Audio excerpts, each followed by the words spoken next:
Bon, vous avez bien suivi la vidéo de la semaine dernière, et ben vous pouvez tout oublier parce que cette année, tout change. Bon, il y a quelques trucs qui restent, mais globalement, on n'a vraiment pas grand chose à garder. Que ce soit les moteurs, les systèmes électriques, l'aérodynamie, certains pilotes et même certaines écuries, en 2026, tout est chamboulé complètement. Et je te propose du coup de t'emmener avec moi dans cette nouvelle saison pour décrypter un petit peu tout ça avant que ça commence dans quelques jours. Jusqu'à maintenant, les F1 c'était des voitures plutôt thermiques ou en tout cas où l'essence avait un rôle prédominant dans la mécanique de la voiture. En 2026, ça, ça change drastiquement, mais vraiment drastiquement.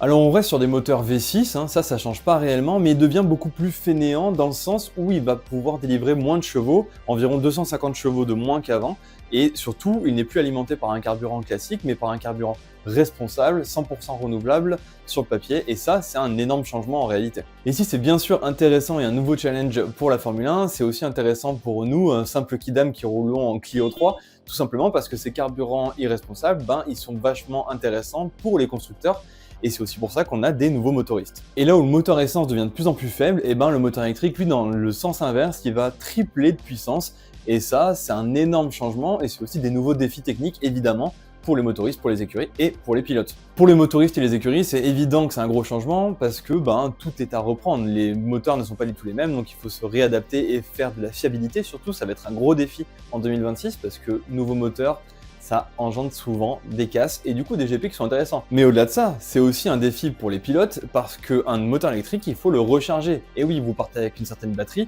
mais la batterie elle se vide, c'est comme une voiture, il faut que ça roule pour se charger. Là, ça va du coup être un problème aussi parce qu'ils ont effectivement plus de possibilités d'utilisation du moteur et on en reparle juste après, mais ils ont surtout le devoir de le recharger beaucoup plus qu'avant et du coup de gérer ça sur les zones de freinage notamment où ça va recharger la batterie. En caricaturant un tout petit peu, finalement, c'est un peu comme des téléphones portables où tu passes beaucoup de temps à jouer à un jeu qui consomme de l'énergie, la batterie elle se vide très rapidement et il va falloir trouver des solutions et trouver les meilleurs moments pour la recharger, pour être toujours performant en piste, sans se faire doubler par les autres parce qu'ils auront mieux géré leur batterie. Donc en vrai, là-dessus, ça va être quand même super sympa à voir. Et justement, en parlant de dépassement et d'être meilleur que les autres, les pilotes, ils vont avoir une nouvelle fonctionnalité sur la voiture, c'est le mode boost. Jusque là, on avait le DRS, c'est-à-dire le petit clap arrière là qui se soulevait quand on était à moins d'une seconde dans certaines zones et qui du coup dégageait de l'appui aérodynamique et qui permettait aux pilotes d'aller plus vite sur des lignes droites typiquement et de dépasser. Maintenant, ils vont plus vraiment avoir ça, ils vont avoir une aérodynamie active, on en reparle juste après, mais aussi surtout un mode boost qui leur permet de déployer beaucoup plus de puissance à un moment donné et du coup de vider la batterie d'une autre partie. Donc c'est à double tranchant, évidemment, ça te permet d'aller plus vite, mais après il faut quand même que tu arrives à recharger rapidement derrière.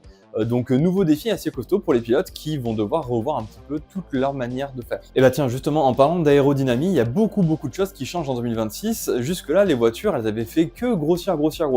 C'est devenu des tanks, franchement, en les ayant vus pour de vrai cette année encore, c'est des sacrés tanks. Et cette année, pour la première fois depuis un moment, on va dans le sens inverse, les voitures vont être plus petites de 20 cm de longueur et surtout vont être plus légères. Et ça change pas mal de choses, mais c'est pas finalement le plus gros impact sur l'aérodynamie. Le plus gros impact, il se trouve au niveau du design des voitures. On a vu le modèle 2026 qui a cette tête-là et qui est très différent de 2025 que je vous remets juste ici. Et donc effectivement, ce changement de poids et de taille, ça va avoir un impact sur les attaques, sur la manière d'aborder les virages et tout.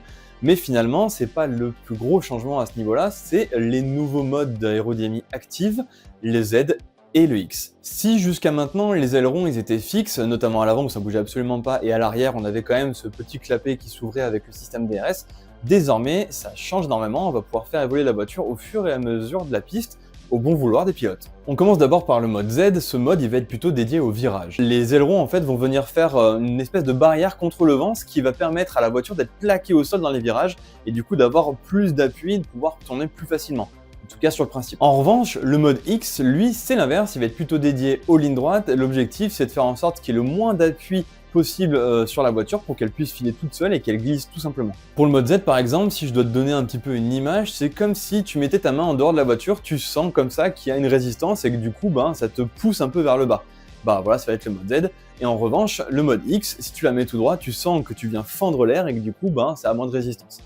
C'est grosso modo ça, en très grosso modo. Et le dernier gros changement, qui n'est pas lié du coup aux réglementations pour le coup, c'est qu'il y aura cette année 11 équipes Et ça, c'est une première depuis pas mal de temps, et notamment l'arrivée de géants de l'automobile, avec Ford qui s'associe à Red Bull, mais aussi Cadillac qui arrive pour faire la 11e écurie, et Audi qui reprend Sauber avec son propre moteur. Et ces écuries-là, elles vont avoir quand même de sacrés défis, dans le sens où Red Bull, c'est la première fois qu'ils deviennent motoristes indépendants, ils ont beaucoup de choses à prouver, surtout que c'est des nouveaux moteurs, donc il y a intérêt à ce que ça fonctionne quand même bien très vite, parce que c'est un gros engagement pour eux, mais a priori, d'après les rumeurs de l'hiver, ils auraient trouvé quelques petites subtilités. Côté Cadillac, le vrai défi, c'est trouver un système aérodynamique qui fonctionne, mais aussi et surtout construire une équipe qui marche, parce que eux, pour le coup, ils ne rachètent pas une ancienne équipe, donc ils partent plus ou moins de zéro. Ils ont évidemment des anciens, ils ont des pilotes qui sont expérimentés avec Perez et Bottas, mais bon, ça fait pas une écurie tout ça, donc il va y avoir quand même un gros défi en cette première année. Ça risque d'être un petit peu dur parce qu'ils arrivent vraiment de très loin par rapport aux autres. Le seul truc qui est facile entre guillemets pour eux, c'est que le moteur, ils n'ont pas eu à s'en préoccuper pour l'instant, puisque c'est Ferrari qui va leur fournir. En revanche, Audi, eux, ils ont un défi quand même assez colossal. Si ils ont déjà mis la main à la pâte dans le système Sauber et Kick Sauber dans les 2 dernières années, ça fait pas d'eux une écurie à part entière jusque-là. Donc là, c'est un gros défi, un petit peu comme Cadillac, mais avec quand même une base beaucoup plus solide. Mais le plus gros défi, c'est qu'ils partent eux de zéro avec un tout nouveau moteur Audi, et que eux qui l'utiliseront. Donc du coup, ils vont pouvoir quand même travailler dessus et ça va être, je pense, un gros sujet de cette année pour quasiment toutes les écuries. Mais ouais, voilà, ils arrivent quand même d'un truc où ils n'avaient aucune expérience, en tout cas pas l'expérience que certaines autres ont. J'attends de voir ce que ça va donner, mais ça peut être prometteur. Audi, ils arrivent toujours avec des grandes volontés en sport automobile. Je serais pas surpris qu'ils fassent une pas si mauvaise saison que ça. Il y a un truc, moi j'ai envie d'y croire un petit peu. On a aussi des écuries qui ont des nouveaux motoristes qu'ils n'avaient pas avant, typiquement Alpine qui a abandonné les moteurs Renault aux grandes dames malheureusement de la fierté française. Ils sont passés chez Mercedes. Mercedes apparemment ont des bons moteurs pour cette année, mais ça semble être une rumeur qui date depuis longtemps, donc je commence à vraiment y croire et en avoir un petit peu peur, si je dois être tout à fait honnête. Mais du coup, pour Alpine, ça veut dire que maintenant, ça ne sera plus une question de dire que le moteur n'est pas assez puissant, parce qu'ils auront le même que pas mal d'écuries sur la piste, typiquement Williams, évidemment Mercedes et McLaren. Donc si ça marche pas, le problème, eh ben, il viendra sûrement d'ailleurs. Quelque chose que j'attends énormément parce que ça fait des années qu'ils se préparent pour ça, c'est Aston Martin qui s'associe avec Honda en termes de moteur. Honda était le motoriste de Red Bull pendant très longtemps, il a notamment été pendant tous les titres de Max Verstappen, donc ça vous donne un petit peu l'idée. Et au-delà de ça, Aston Martin, ils sont payés quand même les services de Adrian Newey, qui est quand même considéré comme un ingénieur de génie, mais surtout, ils ont une écurie qui est flambant neuve, ils sont au point de la technologie, donc techniquement, ils n'ont pas tellement d'excuses pour pas que ça fonctionne, donc j'espère vraiment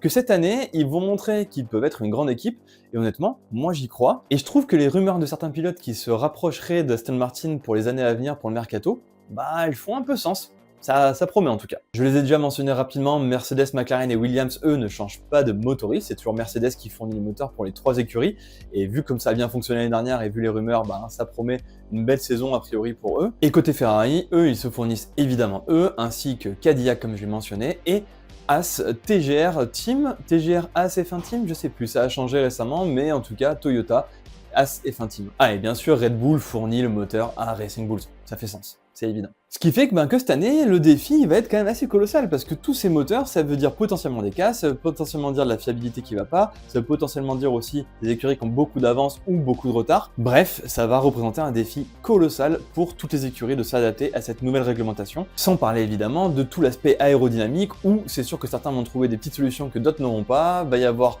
des petites périodes où ça va mieux fonctionner, moins fonctionner. Franchement, je sais pas tellement à quoi m'attendre. Tout ce que je sais en tout cas, c'est que ça risque d'être vraiment une bonne année pour suivre la F1 de bout en bout, parce que ça risque de bouger pas mal. En conclusion, on a des voitures plus petites, des voitures plus légères, un système moteur complètement revu, un carburant qui a changé totalement, un système électrique qui est surboosté, et 11 écuries et donc 22 pilotes.